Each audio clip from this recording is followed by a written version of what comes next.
It was an ordinary Tuesday, the kind of day that blended into the rest without notice. I sat slouched on my couch, half watching a meaningless show while scrolling through my phone. The faint smell of burnt coffee lingered in the air, a reminder of my failed attempt at productivity. Around me, clutter piled up, takeaway boxes and laundry I hadn't folded. In that unremarkable moment, a notification flashed across my screen.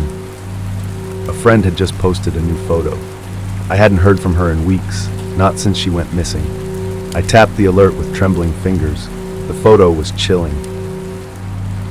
It showed a deserted road stretching under a gloomy gray sky. The emptiness in the image was oppressive, the kind that made you feel exposed and insignificant.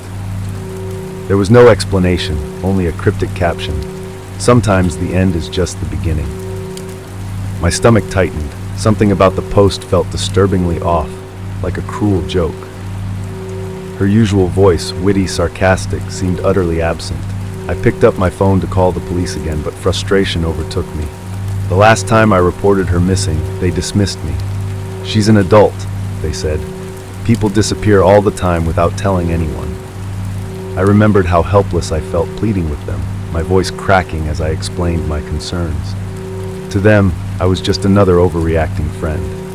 But this wasn't about needing space. I had noticed the changes before she disappeared.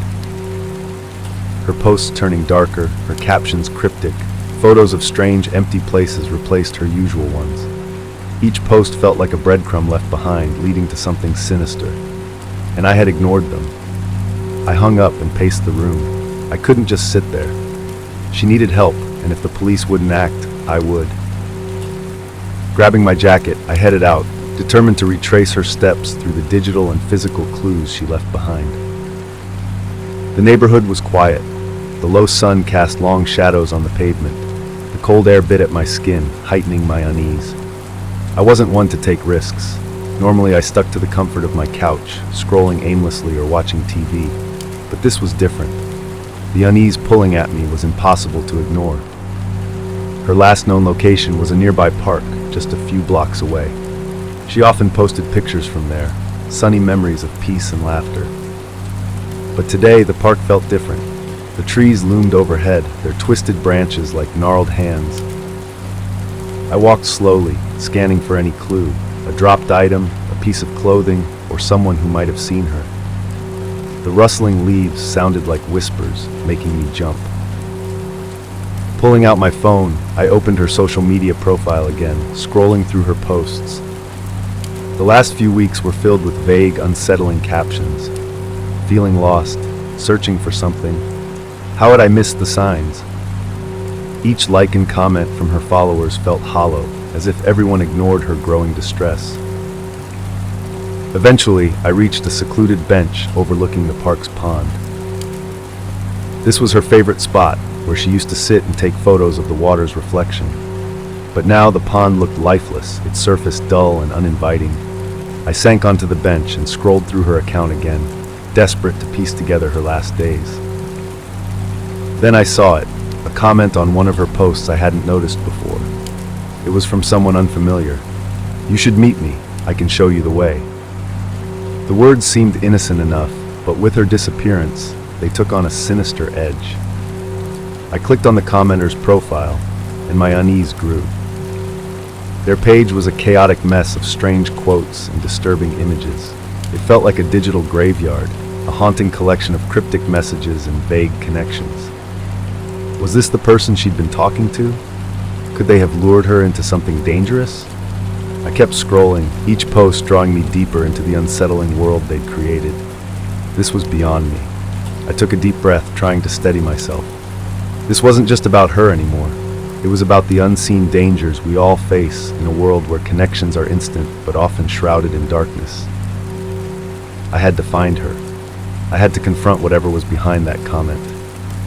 As I stood up, ready to leave, I noticed a figure in the distance.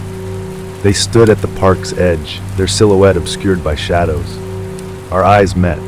Was this my imagination, or was I stepping into something far more dangerous than I ever anticipated? Turning back was no longer an option, pulling me deeper into a reality I wasn't prepared to face. The figure began to move, their steps slow but deliberate. Then they reached into their pocket and pulled something out, a necklace, delicate and unmistakable. It was hers. "Where did you get that?" I demanded, my voice sharper than I intended. The figure didn't answer. Instead, they dropped the necklace on the ground, turned, and walked away without a word.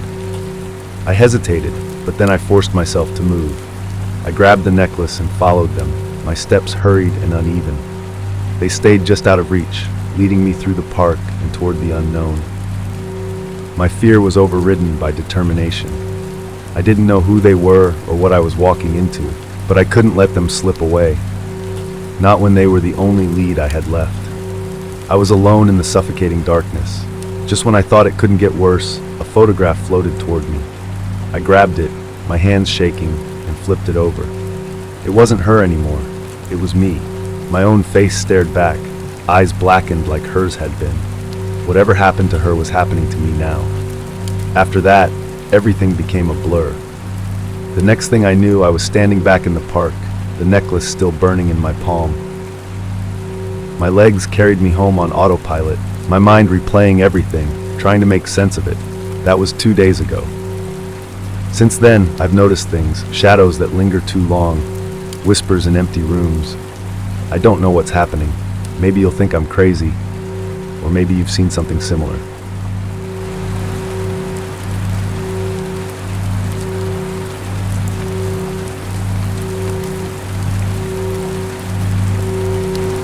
The sun had barely risen when I grabbed my phone from under my pillow.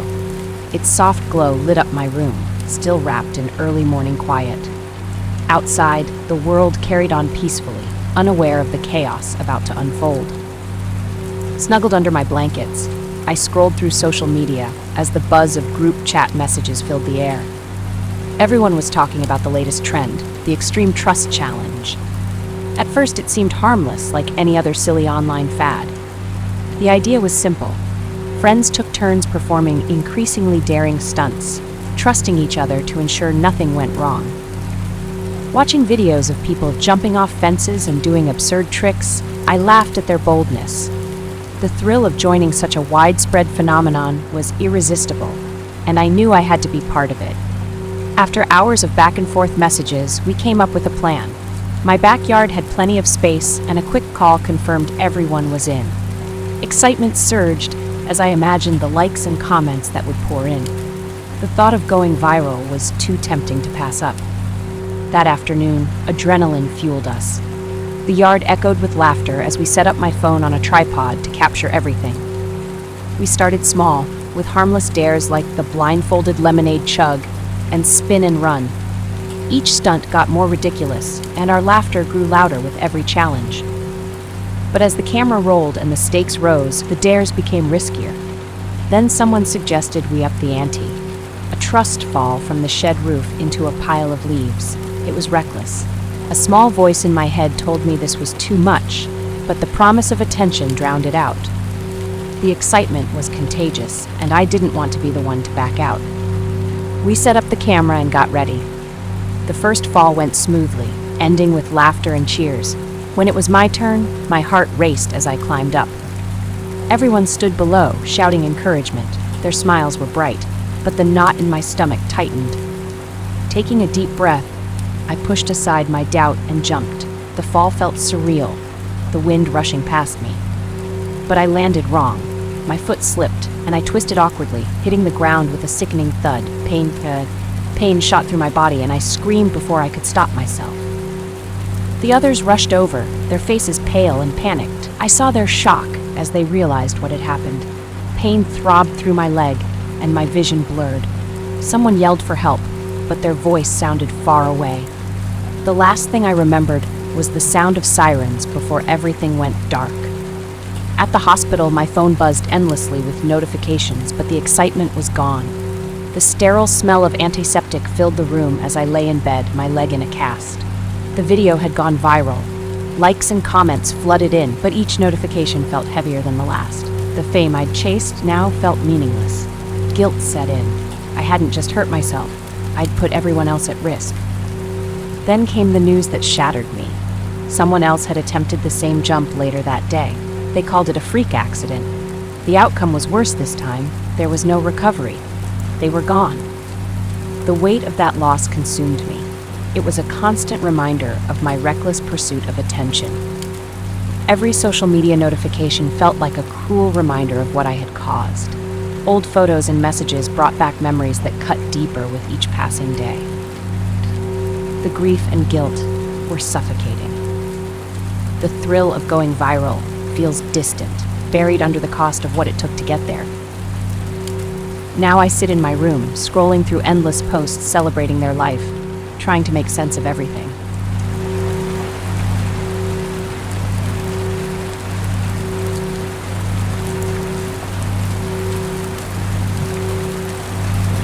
It was a lazy Saturday, binge watching my favorite shows and snacking on leftover pizza. My phone buzzed incessantly beside me, pulling my focus away from the screen. I hesitated, torn between sticking with my show or checking my social media feed. Eventually, I picked up my phone and began scrolling mindlessly through memes and vacation photos from people I barely remembered. Then something unusual happened. Several friend requests popped up from accounts I recognized. These names belonged to people I had lost over the years. At first I ignored it as a glitch on the platform, but memories of loss rushed back along with the dull shock I'd felt at the time. I clicked on one of the profiles. It looked authentic, photos of them laughing, tagging friends, and sharing favorite moments. But the last post was from years ago, well before they had passed. Just the algorithm acting weird, I muttered, trying to suppress the feeling. But I checked another account. It showed the same strange stillness. Then another. It was unsettling, like gazing into frozen moments of time, digital echoes of lives long gone. As I scrolled further, something even stranger emerged. The accounts weren't entirely dormant. Notifications showed that people had liked their photos or left comments. Could someone have hacked their accounts? The thought felt invasive and deeply wrong. Memories surged. Shared laughter, private jokes, quiet moments of kindness. Their absence had left raw wounds that still ached. Staring at those photos, were these just preserved remnants of their lives, or was there something more sinister behind it? Compelled to find answers, I clicked deeper. Were there hidden clues, unusual comments, anything that could explain why these profiles were active again? Days blurred together as I became consumed by the search. I pored over old conversations, analyzed interactions, and even reached out to mutual acquaintances. Everyone dismissed my concerns, brushing them off as nothing worth worrying about. It was like old grief had taken on a life of its own, inching closer with every notification. I didn't know whether to keep chasing the truth or to turn away from these digital echoes, which refused to fade back into silence. The notifications grow more frequent. New friend requests appear, this time from others I had lost. Feels as though the past is reaching for me, pulling me back into its shadow.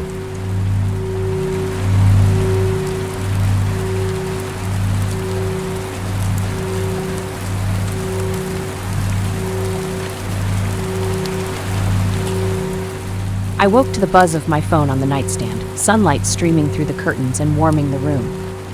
A sinking feeling hit me as I opened Instagram. I had lost over 200 followers overnight. It didn't feel real. How did so many people unfollow me all at once? I stared at the screen, confused. What had I done to make them leave? Who had unfollowed me, and why? It felt like a puzzle I needed to solve. I spent hours scrolling through my list, tapping on profiles and looking for familiar names. Soon I noticed a pattern. A friend from college who'd always supported my posts was gone. The last I'd seen of her, she'd posted about struggling at work. It hurt to think of her going through hard times, but I told myself it had to be a coincidence. Then I found more names. A guy I'd met at a party last month, my neighbor from across the street, and even my best friend from high school. Each had been dealing with personal struggles, relationship issues, job problems, family drama, right before they unfollowed me. Could there be a connection? My content wasn't controversial or offensive, but I didn't ignore the strange timing. As I dug deeper, the pattern became even more unsettling. It felt like I'd somehow cast a shadow over their lives. Guilt and fear twisted inside me. Was I a bad omen? Each unfollower's misfortune weighed on me, and I started to wonder if my presence online could affect others in ways I never intended. Weeks passed, and my paranoia grew. At work, I found myself glued to my phone, obsessively checking notifications. Every ping sent my heart racing, half hoping for a follow back, half dreading another unfollow. Then one day, I noticed something else. My posts weren't getting the usual engagement. Likes dwindled, and comments from loyal followers seemed less enthusiastic. It felt like a cloud had settled over my profile, dimming the joy it used to bring. I felt isolated, more disconnected than ever. One sleepless night, I scrolled through my follower list again and spotted a name I hadn't noticed before. Someone from a local book club. A week after they unfollowed me, I learned they'd been in a serious car accident. Over the next few days, my friends noticed something was wrong and asked if I was okay, but I couldn't explain. "It's just social media," I said, waving off their concern. But deep down, I felt something darker creeping in. I decided to post a simple message thanking my followers and hoping to reconnect. But the response was silence. What if my presence really was a curse? One evening, as I sat in my dim living room, I received a message from someone who'd unfollowed me weeks ago. "Hey, I've been thinking about you. Can we talk?" My heart pounded as I stared at the screen. Did they sense something was wrong, or was this just a coincidence? Did I dare invite them back into my life, knowing the strange misfortunes that seemed to follow? I hesitated before replying, my fingers trembling. I hit send, and the message vanished into the void. My once simple life felt shattered. I had opened a door that I wasn't sure if I'd ever find answers, or if the shadow of my followers' misfortunes would haunt me forever. The weeks dragged on, and my mental state crumbled. I left social media entirely, trying to escape the memories of those I'd lost. One night, alone in my room, I got another message. My chest tightened with fear as I opened it. "Hey, how have you been?" it read. The words were simple, but they carried so much weight. I closed my phone and stared out the window into the night. The cold darkness outside mirrored the confusion in my mind, and I wondered if I'd ever break free from the ripple of loss that followed me.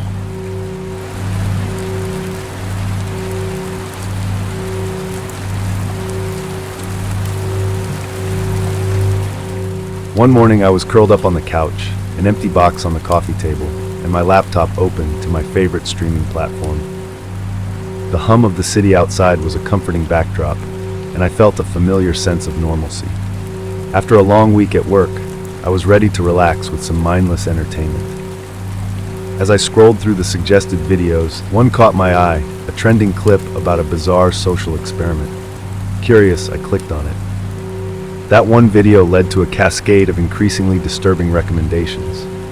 True crime documentaries, psychological analyses, and morbid stories of violence. Each click drew me further into this dark rabbit hole. What began as a guilty pleasure turned into an obsession.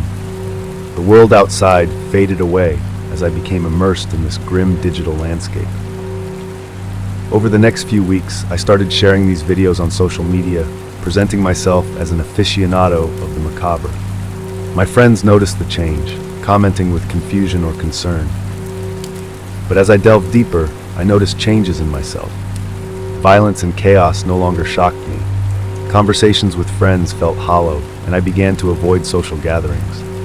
My online world became more engaging than my real one, and the thrill of exploring darkness consumed me. One night, I stumbled upon a live stream where people shared their most disturbing thoughts. The chat was a storm of shocking confessions, and before I realized it, I was joining in. I shared stories I had heard, embellishing them to feel part of the narrative. The rush of participation was exhilarating, yet unsettling. The more I engaged, the more I lost sight of who I was.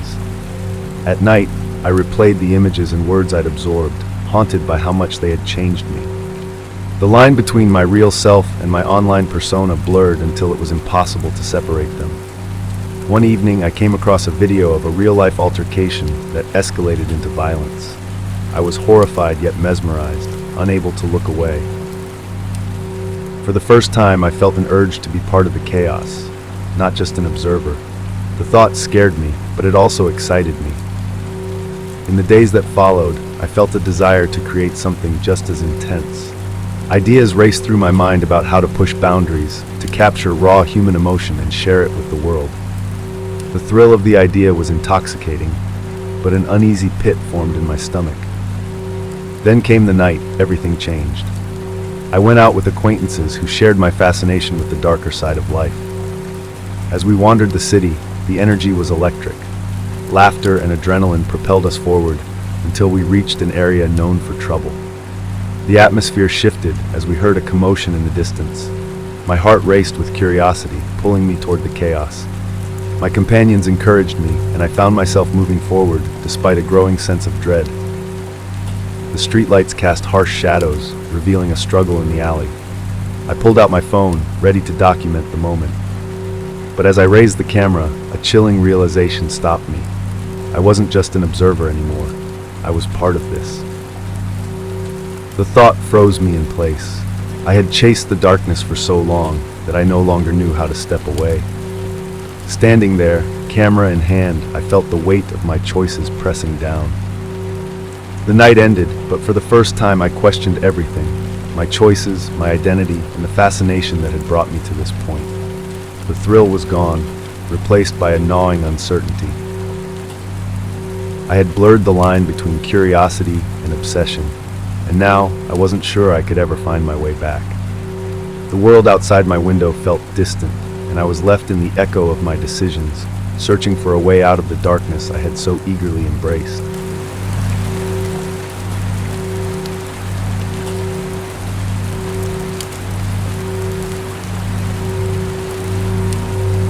It was a typical Wednesday. I sat at my kitchen table, a mug of lukewarm coffee in hand, scrolling through social media before work. Sunlight streamed through the window, highlighting the half-eaten croissant on my plate. Everything felt normal, until I noticed a strange spike in my follower count. I squinted at the screen. The number, glowing in bright white against the app's blue backdrop, had jumped by over 1,000 overnight. At first, I felt a rush of excitement. I'd been working hard to grow my online presence, sharing fashion tips, posting life updates, and engaging with my followers. But as I looked through the new accounts, excitement turned to confusion. Most were blank, no profile pictures, no posts, just generic usernames. They looked like bots. Something was off. Clicking on one of the accounts, I saw it had no posts and only one follower, me. I checked the others and found the same thing. A sea of faceless profiles, each less trustworthy than the last. My heart started to race. How many of these followers were real? Curiosity shifted to paranoia. I opened my email, hoping for notifications from the platform, but there was nothing, just spam and marketing emails. Frustrated, I decided to deal with the problem head-on. I logged into the platform's website and started a chat with customer support. Jessica, the representative, was cheerful and eager to help. I explained the situation and my concern about the fake accounts. As I waited for her replies, I imagined the rhythmic clicking of her keyboard. She assured me they were looking into it. "Is this common?" I typed, my hands trembling slightly. "It happens occasionally," she replied, though her tone didn't reassure me. "We recommend checking your privacy settings and reporting any suspicious accounts." A knot tightened in my stomach. Privacy settings? I thought I had everything locked down. The idea of my personal information being exposed was terrifying, but Jessica made it seem routine. After a long exchange, she mentioned a recent data breach that had affected several users. She didn't share details, only suggesting I monitor my account. "Let us know if anything unusual happens," she added. I ended the chat feeling more uneasy than before. It was a warning sign, but I told myself it wasn't a big deal. I needed to focus on getting ready for work. As I gathered my things, I couldn't shake the feeling of being watched. My phone buzzed. Glancing at the screen, I saw a direct message from one of the fake accounts. I hesitated, but opened it. "Hey, beautiful, we've been waiting for you." I froze. Who was this? Staring at the screen, I tried to convince myself it was just another bot. But the message felt too personal, too deliberate. I tapped on the profile. Like the others, it was empty. I turned off my phone, my heart pounding. Maybe I was overreacting, but something didn't feel right. Driving to work, the city hummed with its usual energy, but I felt disconnected, consumed by the growing fear in my mind. What did they want? Why were they following me? I parked my car and took a deep breath, trying to steady myself. The day ahead was busy, but the faceless followers lingered in my thoughts. The day of the hunt came, and as I met up with the others, I noticed a palpable tension in the air. Everyone was overly excited, their eyes gleaming with a mix of exhilaration and something darker. We began our hunt, racing from one ridiculous location to another, and for a while I forgot my fears. Laughter filled the air as we completed ridiculous tasks and documented everything for our followers. But then, everything changed. At one of the final locations, a dilapidated old warehouse, things took a turn. My friend dared someone to climb to the roof, claiming it would make the best photo op. I felt a surge of panic as he scrambled up, my instincts screaming that it was a terrible idea. "Don't do it!" I shouted, but my voice was drowned out by the cheers of the others. When he slipped, everything seemed to happen in slow motion. He tumbled to the ground, and the world went silent. The ensuing chaos was a blur. Someone called 911, while others were screaming and crying. I felt frozen, caught between horror and the sick realization that this was all for a stupid game. The police arrived, the reality of the situation setting in. I stood on the sidelines, feeling the weight of guilt and fear settle on my shoulders. As I left the scene, the reality of the situation haunted me. It was like I had played a part in this, like I had encouraged it by participating. The next morning, I opened my social media app, expecting to find a flood of supportive messages. Instead, I was met with posts filled with morbid fascination, people sharing videos of the incident as if it were entertainment. I closed my phone, feeling sick to my stomach. The impostor game had turned into a nightmare, and I was left wondering how I would face my friends again. Would I be able to escape this toxic culture, or was I now forever tied to this moment of chaos? As I stared at the blank wall in front of me, I realized that there was no clear way out, and the shadows of this experience would linger far longer than I could ever anticipate.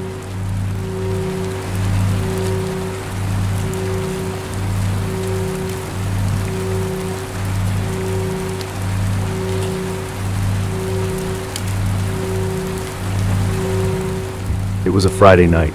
My friends and I had gathered at our usual spot, a dimly lit bar that smelled of spilled beer and stale popcorn.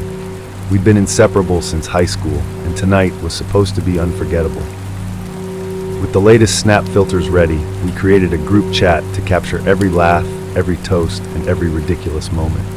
As the night unfolded, we snapped selfies, blurry group shots, and videos of us belting out the songs blasting from the speakers.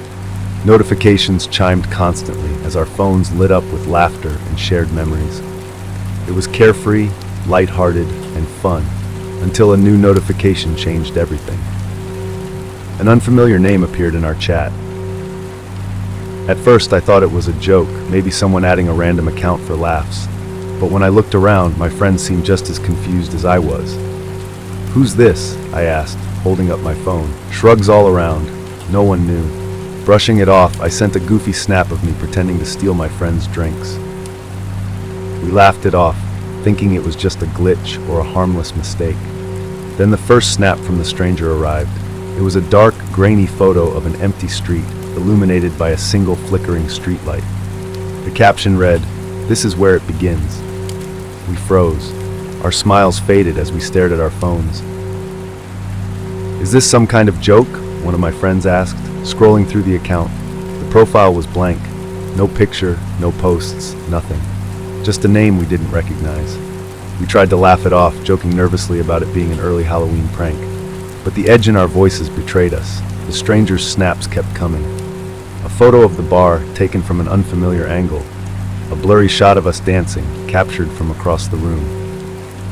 Each snap carried a message, cryptic and unsettling. "You can't hide from what's watching." "Okay, this isn't funny anymore," I said, my voice unsteady. My friends nodded, their expressions mirroring my unease. We started glancing around the bar, scanning the dimly lit corners for anyone who seemed out of place. The laughter that had filled the air just an hour earlier was gone, replaced by a tense silence. I suggested, ignoring the messages. Let's not give them the satisfaction, I said, forcing a smile. But the fear was already creeping in, seeping into our conversations and stealing the lightness from the room. Another snap arrived. This time, it was a photo of us sitting at our table, taken from across the bar. The caption read, "This is where it begins." We froze. Our smiles faded as we stared at our phones. "Is this some kind of joke?" one of my friends asked, scrolling through the account. The profile was blank. No picture, no posts, nothing. Just a name we didn't recognize. We tried to laugh it off, joking nervously about it being an early Halloween prank. But the edge in our voices betrayed us. The stranger's snaps kept coming. A photo of the bar, taken from an unfamiliar angle. A blurry shot of us dancing, captured from across the room. Each snap carried a message, cryptic and unsettling. You can't hide from what's watching. "Okay, this isn't funny anymore," I said, my voice unsteady. My friends nodded, their expressions mirroring my unease. We started glancing around the bar, scanning the dimly lit corners for anyone who seemed out of place. The laughter that had filled the air just an hour earlier was gone, replaced by a tense silence. I suggested, ignoring the messages. "Let's not give them the satisfaction," I said, forcing a smile. But the fear was already creeping in, seeping into our conversations and stealing the lightness from the room. Another snap arrived. This time, it was a photo of us sitting at our table, taken from across the bar. The caption read, "Just a group of friends or something more?" Whoever this was, they were here, watching us. Panic started to set in. My heart pounded as I scanned the room again, looking for anyone suspicious. Every sound, the clinking glasses, the distant laughter, the bass-heavy music, felt sharper, more threatening. "We need to leave," someone said, breaking the silence. As we stepped outside, the night felt colder, darker. The once lively streets now seemed empty and ominous. The group stayed close, our carefree night now overshadowed by fear. Even after we parted ways, the snaps didn't stop. The stranger's messages followed us home, each one more cryptic and unnerving than the last. We never figured out who they were or what they wanted, but from that night on, none of us felt safe. The bonds that held our group together had been shaken, and an unspoken question lingered. What if the intruder wasn't a stranger at all?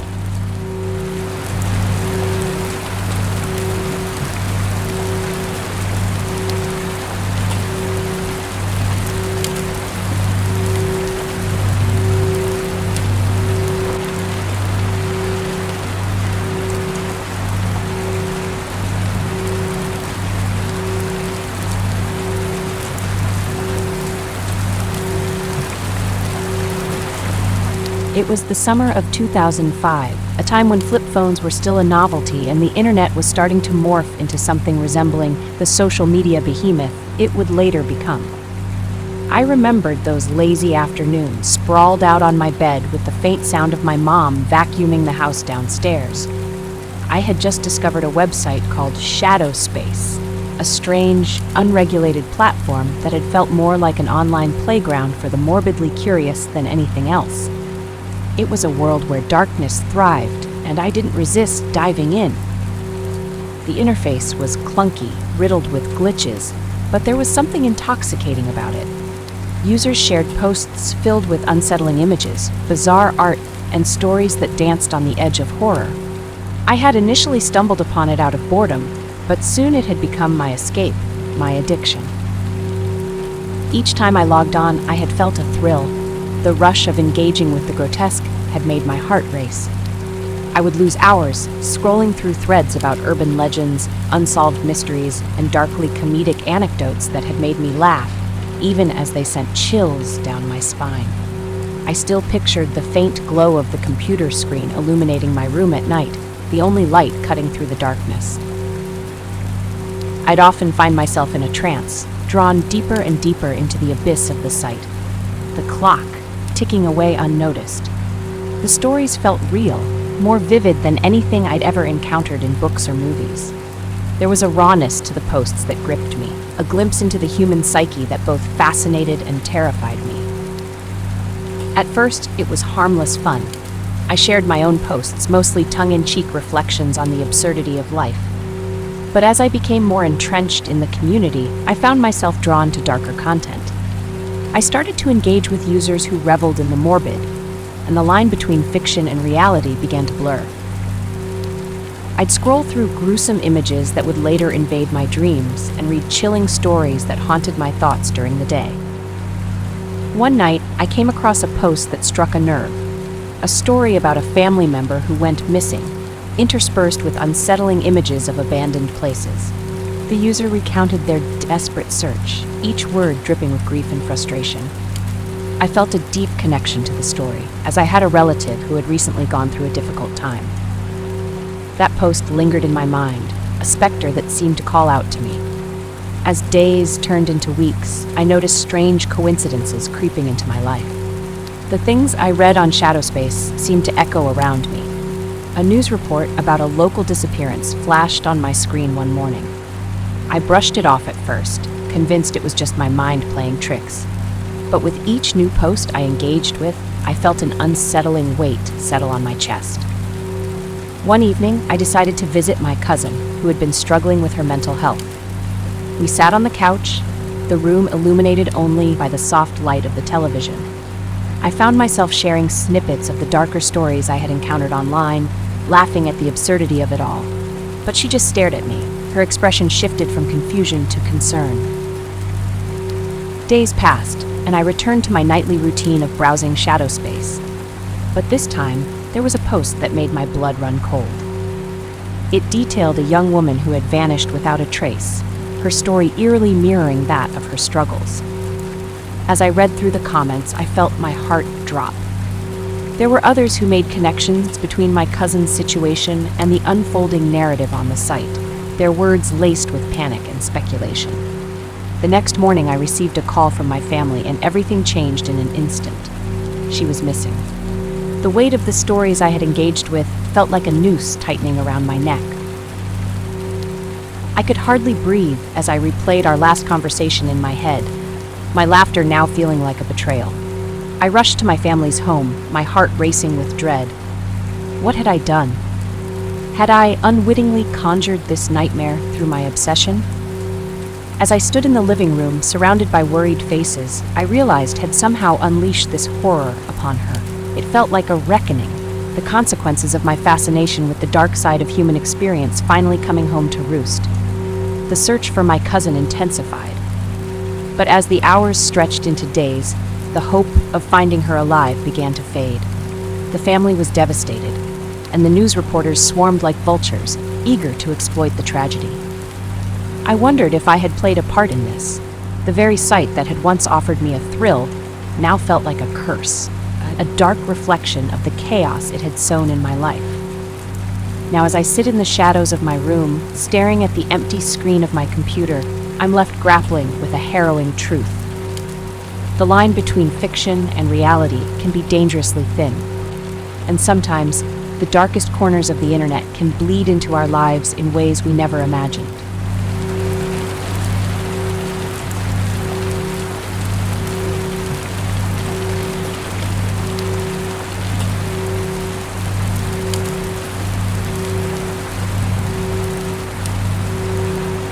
I never planned to be a social media personality. A few months ago, I was just a regular guy, working, hanging out with friends, and watching TV shows. My friends pushed me into TikTok, saying I was funny and could make great impressions. At first, I laughed it off. Dancing or lip-syncing on camera seemed silly, but one night, after a couple of drinks, I decided to give it a try. I recorded a quick skit impersonating a popular character with a few goofy lines and posted it. I didn't expect much, but to my surprise, it blew up. Overnight, my followers grew from a handful to hundreds. It was exhilarating. I was hooked. As I posted more, my creativity grew, and so did my followers. I spent hours experimenting with different characters, costumes, and lighting. Each notification of a like or comment made me feel good. My friends cheered me on, and I started to embrace my new identity as the TikTok guy. I even began to think of it as a side gig, but then I got a direct message from someone I didn't know. It was vague at first, just a request to talk about my content. I thought it was a fan or someone wanting to collaborate. But then came another message. You're not who you think you are. I dismissed it at first. Just a troll, I thought. But the messages kept coming, growing more aggressive. We know who you really are, one said, with a screenshot of a news article about a criminal who looked eerily like me. This person was wanted for serious crimes, including drug trafficking. My heart raced. I had no idea who this criminal was. I was just a guy making people laugh. I tried to contact TikTok support, but they were slow to respond. Meanwhile, my videos started getting mixed reactions, some confused, others hostile. I felt the tide turning. I was under scrutiny now. The blackmail started soon after. My inbox filled with threats. Cooperate, and we'll keep this quiet. They didn't know me. They didn't know anything about my life. But what if they did? What if everything I was doing had put me on a path I didn't understand? Every post I made only drew me deeper into this unknown world. Paranoia took over. I started watching my back in public, worrying someone would recognize me as the TikTok guy. Friends joked about my sudden fame, but I couldn't laugh. Each notification sent a jolt of fear. I felt like I was losing myself, becoming someone I never intended to be. The fun was gone, replaced by fear. Then I realized, if I didn't figure this out, my life would spiral. But how? Another notification popped up on my phone. I hesitated, fear creeping in. Should I open it? With trembling hands, I opened the message, half expecting another threat, but what I saw stopped me cold. A grainy photo of my apartment building, taken from across the street. Attached was a voice memo, distorted and barely intelligible, but one phrase cut through. You've made it this far. Let's see how much farther you can go. I dropped the phone and bolted to the window, scanning the empty street below, and realized this wasn't about mistaken identity or blackmail. It was a trap, and I was already caught in it.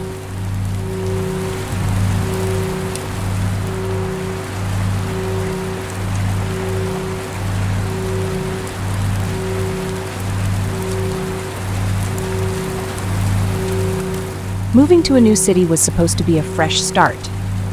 I was eager to explore and meet new people, but after a few weeks, the excitement of my new surroundings faded. Loneliness crept in, so one day I decided to download a dating app. Settling on the couch with a cup of tea, I scrolled through profiles while my cat curled up next to me. The soft hum of my apartment and the dim lighting made everything feel cozy and safe. That's when I came across his profile. He looked charming in his photos, smiling with friends, hiking in the mountains, and standing by a beautiful lake. His bio caught my attention too. Adventure seeker, coffee lover, and terrible at selfies. Let's explore together. I swiped right. We clicked almost immediately, exchanging witty messages that stretched late into the night. He seemed genuinely interested in my thoughts and experiences. As the days passed, I felt excited. Was this my chance to find a real connection? After a week of chatting, we decided to meet at a local bar known for its relaxed atmosphere and live music.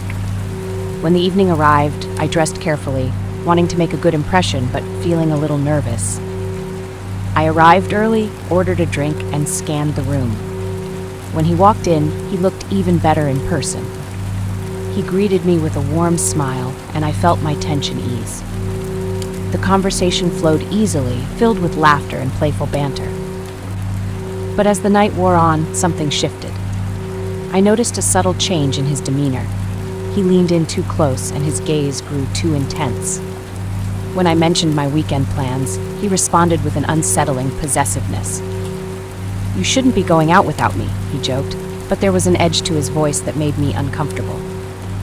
I tried to think it was a misunderstanding, but the feeling lingered. When he suggested we move to a quieter spot to continue our conversation, my instincts screamed to say no. "I think it's better here," I replied, forcing a smile. His expression darkened slightly, and I felt a chill. "Come on, it'll be fun," he insisted. "We can really get to know each other." I hesitated, my heart racing.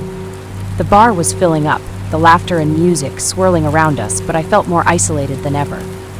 I could tell he didn't like being challenged, and the thought of being alone with him in a quieter spot made alarm bells ring in my head. "I really prefer it here," I said, a little too firmly. He glanced away, hiding his irritation, but when he looked back, his smile didn't reach his eyes. The tension between us grew thick and suffocating. I was about to suggest ordering another drink when he suddenly pulled out his phone and texted someone. I couldn't see the screen, but unease washed over me. Why did he need to text anyone now? That's when I received a message from my best friend. "How's the date going? Are you safe?" A wave of relief washed over me. But as I glanced up to respond, I caught his icy gaze, filled with something dark. "Who's that?" he asked, his voice low. "Just a friend," I replied, trying to sound casual. But inside, panic set in. What if he didn't like the idea of me talking to anyone else? His eyes narrowed, and I realized I needed to leave. The laughter and music faded into the background as I planned my escape. The bar suddenly felt suffocating, and my heartbeat echoed in my ears. "Hey, I really need to go to the bathroom," I said, forcing a smile. "I'll be right back." I stood up, but he grabbed my wrist. "Wait, don't go yet," he insisted, his grip tightening. "We're having fun." My mind raced, and adrenaline surged through my veins. It was time to act. "I really need to go," I said more firmly, pulling my wrist away. I turned and hurried toward the restrooms, my heart pounding. I glanced back, and he was still staring at me, his look sending chills down my spine. Instead of heading to the restroom, I dashed toward the exit. I burst into the cool night air, running until I was a block away. My hands trembled as I pulled out my phone to call a ride. As I waited, I glanced back at the bar. Would he follow me? Would he show up at my place? I didn't want to believe it, but the excitement of the night had turned into something much darker. The ride arrived, and I climbed into the back seat, feeling the weight of my decision. This wasn't just a bad date, it was a warning. I needed to trust my instincts. As I headed home, I felt a mix of relief and unease, knowing I'd escaped, but also realizing that the world of dating can hide dangers beneath its shiny surface.